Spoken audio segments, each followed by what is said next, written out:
चित्पावन शिक्षा सहायता समिति और बैरिस्टर सावरकर। रत्नागिरी में चित्पावन छात्रों को शिक्षा प्राप्त करने में सहयोगार्थ एक समिति की स्थापना गत प्रतिपदा को हुई।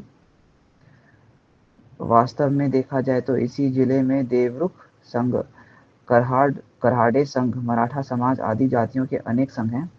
पूरे हिंदुस्तान में द्रविड़ संघ, सारस्वत संघ, राजपूत सभा, जाट सभा, महार मंडल, चर्मकार मंडल, ब्राह्मण सभा, क्षत्रिय महासभा, वैश्य सभा आदि आदि जितनी जातियां उतनी जाति सभाएं फैली हुई हैं। उसी में यह छोटा चित्पावन संघ रत्नागिरी जैसे एक कोने के नगर स्थापित हुआ तो इस नगर के बाहर उसकी पूछताछ आज तो कोई भी नहीं करता, परंतु आज रत्नागिरी का नाम सारे देश में जाति उन्मूलक सामाजिक क्रांति के केंद्र के रूप में गूंज रहा है। इसलिए और उस आंदोलन का देश भर में ख्यात बैरिस्टर सावरकर जैसे नेता उस दिन की सभा में उपस्थित होने से उस छोटी सभा का बड़ी चर्चा महाराष्ट्र में होने की संभावना थी। उस सभा के अध्यक्ष भी अपने दैनिक जीवन में खुले रूप से जन्मजात जाति भेद का सक्रिय निर्मूलन करने वाले यहाँ के लोकप्रिय और प्रमुख अधिकारी सिविल सर्जन डॉक्टर साठे महोदय थे। वैसे ही सुधारवादी अन्य नामवर संपादक, वकील, प्रचारक जैसे कितने ही मुख्य लोग उस सभा में उपस्थित थे। जन्मजात जाति भेद निर्मूलन का व्रत जिन्होंने लिया हुआ है, वे चित्पावन संघ जैसे एक जातिनिष्ठ संघ के कार्यक्रम में कैसे उपस्थित थे? यह प्रश्न पूरे महाराष्ट्र में गूंजना स्वाभाविक था। देशभक्त बैरिस्टर सावरकर ने इसलिए उस दिन के अपने भाषण में सारी जातियां टूटकर एक संगठित हिंदू जाति रह जाने तक और जनजात ऊंच नीच का संपूर्ण नाश होकर व्यक्ति के प्रकट गुणों पर ही व्यक्ति के योग्यता मानी जाने तक बीच के संक्रमण काल में ऐसे जाति विशेष संगठन क्या नीति अपनाएं और उस संघ से किन शर्तों पर जाति उन्मूलक सुधारवादी सहयोग करें, इसका सैद्धांतिक विवेचन किया था। वह उनका बिना लाग लपेट का स्पष्ट भाषण इतना तत्वनिष्ठ और वक्तृत्वपूर्ण था कि सनातनी और सुधारक दोनों पक्षों का हर सुबुद्ध बामन साधु साधु करता हुआ उस भाषण की मुक्त कंठ प्रशंसा कर रहा था। उस भाषण का सारांश महाराष्ट्र भी जाने, इसलिए हम उसे यहाँ उद्धृत उद्धृत कर रहे हैं। हम जनजात जाति भेद का निर्मूलन करने की बात कहते हैं, माने क्या कहते हैं यह अच्छी तरह से जान लें। वर्तमान में प्रचलित जाति भेद में जो जनजातपन है वह इतना हानिकारक नहीं कि जितना उस जन्म के साथ देह में गुण न होते हुए भी उस व्यक्ति पर लगती ऊंच नीच की छाप और उसके अनुसार व्यक्ति को प्राप्त होने वाले अधिकार या अवहेलना है। कितनी ही बातों में जनजातपन को टालना संभव नहीं है, आवश्यक भी नहीं है। मैं सावरकर कुल में जन्मा, मेरे ये मित्र जोशी कुल में जन्मे, इससे नकारना असंभव है। सावरकर या जोशी कुल चित्पावनों में माने जाते हैं, यह इतिहास सिद्ध बात है। इससे मेरा जन्म अमुक घर या अमुक गांव में हुआ यह तथ्य जैसे नकारा नहीं जा सकता, वैसे ही हम जन्म से चित्पावन हैं यह भी नकारना असंभव है। परंतु यदि मैं सावरकर कुल में या चित्पावन जाति में जन्मा, यही मेरी भारी गुण है, इसलिए मैं जन्मतः अन्य कुलों से या जातियों से श्रेष्ठ हूँ, ऐसी शेखी बघारने लगा तो अवश्य ही अन्याय करता होऊंगा और अन्यों से बिना कारण कलह करूंगा। कुल का अभिमान माने उस कुल के महान एवं न्यायी पुरुषों का अभिमान। मैं अपने गुणों से श्रेष्ठ बनूं, पिता के गुण मुझ में होते हुए भी मैं एक पैतृक बड़प्पन का अधिकारी न बनूं। लेकिन कह, लेनिन कहता था, मैं ज्यों हूँ, यह मेरा गुण भी नहीं, दोष भी नहीं। मैं जन्म से चित्पावन जाति का हूँ, तब भी मन से हिंदू हूँ। मैं महार जाति में जन्मा होता, तब भी मुझे लज्जा न आती। चित पावनों में जन्मा, इसलिए मुझे रत्ती भर भी अभिमान नहीं है। मैं अभिमानी हूँ तो चित्पावन जाति में जन्मी महान विभूतियों का। बालाजी विश्वनाथ ने जिस दिन एक ही समय लेखनी और कृपाण उठाई, उस दिन से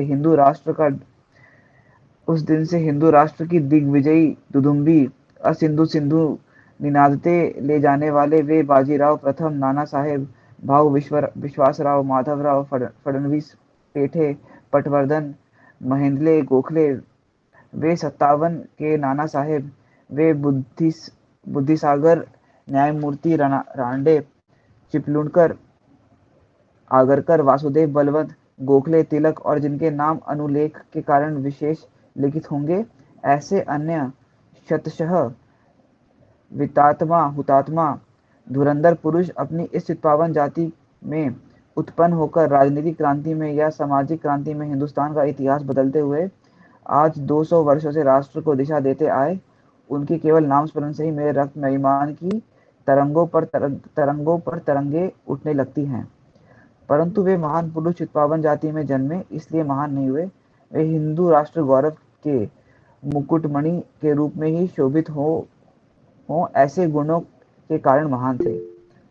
अंतिम बाजीराव भी चित्पावन उसी पेशवा कुल के थे, परंतु मुझे महादजी सिंधिया का अभिमान उनसे शत गुणित अधिक है। महादजी दूसरे बाजीराव के स्थान पर पेशवा हो जाते तो कितना अच्छा होता, ऐसा लगता है। इससे आपकी समझ में ये बात आ गई होगी कि विशेषकर जनजात कहकर जो ऊंच नीच व्यक्ति पर उसमें वह गुण न होते हुए भी चिपकाते हैं, उसका निर्मूलन हम करना चाहते हैं। जनजात उपनामों का भेद, जनजात गोत्र नाम का भेद, इनसे कुछ बिगड़ता नहीं है। वैसे ही केवल जातियों के भिन्न नाम हैं तो क्या और नहीं तो क्या। यदि उनसे किसी को भी उच्च या नीच माना जाने वाला भाव नहीं है और वेदोक्त जैसा स्पृश्यता जैसी विशिष्ट अधिकार बलात् लिए जाने वाले नहीं हैं, तो ऐतिहासिक स्मृति चिन्हों की तरह या भूगर्भीय ढांचे की तरह वे नाम और कुछ काल तक रहे और उस जाति नाम के संग चले, तो वह बात एक अनुकरणीय इष्ट के रूप में नहीं अपितु एक अपरिहार्य अनिष्ट के रूप में और कुछ दिन सहन करनी पड़ेगी। सहन की भी जा सकती है। रोटी बंदी की और बेटी बंदी की बेड़ियां टूटकर सभी हिंदुओं को एक हिंदू जाति में एक जीव होने तक जो संक्रमण काल होगा, उसमें ये जाति विशेष संग चलते ही हैं तो कम से कम उसी एक शर्त पर चलने चाहिए कि हर जाति संघ यह घोषित करे कि हम कोई भी जाति केवल जन्म से ही ऊंची या नीची नहीं मानते, व्यक्ति को उसके गुणानुसार ही जो स्थान मिलेगा वह मिले। गुणों का विकास करने के लिए जाति के व्यक्ति को उचित अवसर और सहायता देने का काम में और किसी अन्य जाति पर कोई अन्याय हो उसके निवारण के लिए वे जाति संघ प्रयास करें तो उनके हानिकारक होने की आशंका बहुत अंशों में कम हो जाएगी। यह आपकी समिति चित्पावन छात्रों की सहायता करने के लिए ही स्थापित हुई है। देवरुखे, सारस्वत, करहाडे आदि जातियों के संघ चूंकि अपनी जाति के छात्रों की सहायता करते हैं, इसलिए यदि चित्पावन विद्यार्थियों की कोई सामूहिक सहायता प्राप्त होगी तो वह उन्हें करा देना हम आप सबका कर्तव्य है। यह कहें कि हमारी जाति निर्मूलक संघ का तो एक कर्तव्य ही है, ऐसा हम मानते हैं। महार आदि पूर्वास्पृश्य विद्यार्थियों की उनके महार आदि जातियों के होने से अवहेलना होती है, तब हम जनजात जाति के निर्मूलक उस अन्याय को दूर करने का प्रयास करते हैं। उन्हें विद्यालय में निःशुल्क पढ़ाया जाए, ऐसा कहते हैं। महार परिषदों में जाते हैं। वैसे ही कुछ विद्यार्थियों को या व्यक्तियों को केवल चित्पावन जाति का होने के कारण सहायता नहीं मिल पाती है या उनके गुणों के अनुसार उन्हें स्थान न दिया जा रहा हो और उनकी अवहेलना हो रही हो, तो जाति निर्मूलक और गुण कर्म विभागश ऊंच नीच निश्चित हो। इस हमारे ध्येय के अनुसार ही वे सहायता देने, अन्याय दूर करने के लिए इसी कार्य के लिए स्थापित चित्पावन, सारस्वत, मराठा या बनिया संघ से सहयोग करने के लिए हम बंधे हुए हैं। जाति निर्मूलक डॉक्टर अंबेडकर महाजाति की संस्थाएं स्थापित करते हैं, महारों के अधिकारों के लिए संघर्ष करते हैं। जाति निर्मूलक विठ्ठलराव शिंदे पूर्वास्पृश्य जातियों के छात्रों के लिए आश्रम स्थापित करते हैं। जाति निर्मूलक सजाई राव मराठा जाति समाज से सम्मान प्राप्त करते हैं। ये सारे कार्य संक्रमण काल की परिस्थिति में अपरिहार्य अनिष्ट समझकर ही किए जाते हैं। इसमें भी आपको इस संघ ने रोटी बंदी आदि की बेड़ियां तोड़ने की, हम सुधारवादियों की या न तोड़ने की, सनातनियों की किसी भी बात से अपने को न तो बांध लिया है न समर्पित किया है। इसलिए विद्यार्थियों की सहायता करने छात्रावास आदि कार्यों के लिए स्थापित इस संघ को दोनों ही पक्षों द्वारा सहायता देने में कोई हानि नहीं है। इतना ही नहीं, अपितु इस संघ के बुद्धिमान संचालकों ने दोनों पक्षों को जोड़ने के लिए ऐसे जातिनिष्ठ संघों, हिंदू संगठनों की प्रगति में होने वाली बाधा दूर हो, इसलिए जो शर्त माननी चाहिए वह उल्लेख मैंने ऊपर किया हुआ है। वह शर्त शर्त के रूप में ही नहीं बल्कि न्याय कर्तव्य मानते हुए अपने उद्देश्य में स्पष्ट शब्दों में लिखी है और वह आज यहाँ सर्वसम्मत हो रही है। यह बात मैं विशेष महत्व की मानता हूँ। हम किसी भी जाति को जन्मतः उच्च या नीच नहीं मानते। ऐसी जो घोषणा इस मूल उद्देश्य में अपने की है आपने की है, वे आपको कितनी शोभदायी है, उतना ही अपने हिंदू राष्ट्र के संगठित प्रगति में सहायकार भी होने वाली है। रत्नागिरी में चित्पावन ब्राह्मणों में से इतने महान, सुविज्ञ, सुप्रतिष्ठित और प्रमुखों में भी प्रमुख नागरिकों से भरी हुई इस सभा में हम जाति संबंधी ऊंच नीच नहीं मानते। ऐसी लिखित घोषणा दोनों पक्षों द्वारा एक मत से की गई, यह छोटी बात नहीं है। ब्राह्मण चाहे पतित हो या फिर वह तीनों लोक में श्रेष्ठ है, निरक्षर या नीच हो, तब भी हर ब्राह्मण को वेदोक्त अधिकार है। पर गांधी विवेकानंद को को शूद्र कहा, इसलिए वे वेद श्रवण भी नहीं करें, वे तो जन्म से नीच हैं। अंबेडकर कितने ही साफ सुथरे और विद्वान हो, तो भी उनकी छाया मात्र हमारे स्पृश्य शराबी को अशुद्ध करती है, क्योंकि वे अस्पृश्य जाति के निचतम हैं। आदि बेहुदा अहंकारी हिंदू हित घातक बकवासों को तिलांजलि देने के लिए ब्राह्मण ही आगे आए और हम केवल जन्म से किसी भी जाति को उच्च या नीच नहीं मानते, ऐसी घोषणा करें। इसी को मैं सच्चा ब्राह्मणत्व मानता हूँ। यह घोषणा नई नहीं है, यह भी सनातन ही है। कारण जन्मना जायते शूद्रः संस्काराद् द्विज उच्यते। इस सनातन संस्कृति सूत्र की ही यह प्रकृत अनुवाद है कि जन्म से किसी भी जात को ऊंचा या नीचा न माना जाए, उसके प्रकट गुणों नीचता मानी जाए। मेरे द्वारा व्यक्त किए गए विचार मेरे हैं, आप लोग उनमें उनसे उनसे बंधे नहीं हैं। पर इस संघ के मूल उद्देश्य में जो घोषणा हम सब ने एक मत से की है, वह और उन शब्दों की सीमा तक आप हम सब की वह एक मुंह की घोषणा है। इसलिए इस संघ के उद्देश्यों को मैं अपनी स्वीकृति दे रहा हूँ। रत्नागिरी का हिंदू समाज हिंदू राष्ट्र के महान हित में संकुचित जातीय अहंकार की बलि किस तरह चढ़ा रहा है, उसका भी यह एक नया उदाहरण है। अन्य जातिनिष्ठ संघ भी ऐसी घोषणा अपनी संस्था के उद्देश्यों में करेंगे और वैसा व्यवहार भी करेंगे, तो उस संक्रमण काल में उसका अस्तित्व अधिक असहनीय नहीं लगेगा, हानिकारक भी नहीं होगा। अंत में मैं आपको यह आश्वासन देता हूँ कि गुण के आधार पर ऊंच नीच निश्चित करने वाली जाति व्यवस्था चालू हो जाने पर किसी भी जाति को, विशेषकर आपकी ब्राह्मण जाति को, डरने की कोई कारण नहीं है।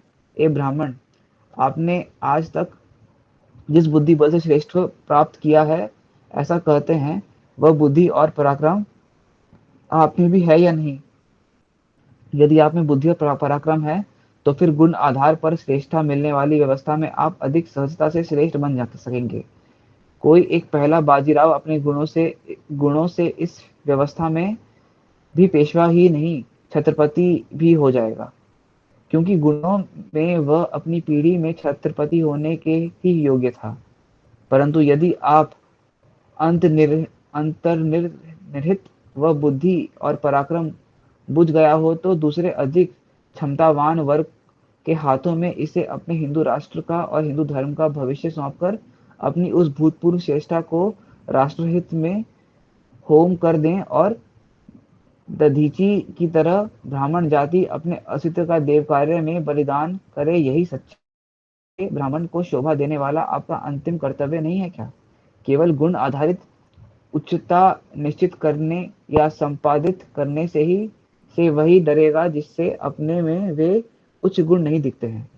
मुझ में बुद्धि नहीं है, पर मेरे पिता के कारण मुझे सुबुद्धि कहा जाए।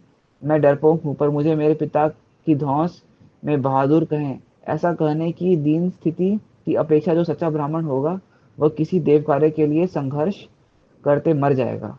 यही संदेश मुझे मेरे हिंदू राष्ट्र की हर जाति को देना है। जनजात जाति व्यवस्था का माने झूठी जनजात ऊंच नीच का निर्मूलन कर गुणजात उच्चता का पुनरुद्धार करें। अंतिम बाजीराव जैसे बड़प्पन और दरिद्र अहंकार नहीं, कर्ण जैसी हुंकार भरें। सूतो व सूत पुत्रो वायो वाको वा भवायहं देवयत कुले जन्म महायत तो पौरुषम। संक्रमण काल को एक ही अपरिहार्य अनिष्ट मानकर ऐसे संघ का नामकरण करते हुए इस सारी पोथी जन्य जाति एवं बेटी बंदी रोटी बंदी की बेड़ियां तोड़ते हुए बड़े वेग से एक महान हिंदू जाति में विलीन होते ही इसका अंतिम संस्कार करने का शुभ योग जल्द ही आ जाए, ऐसा इस संघ को मेरा हार्दिक आशीर्वाद है।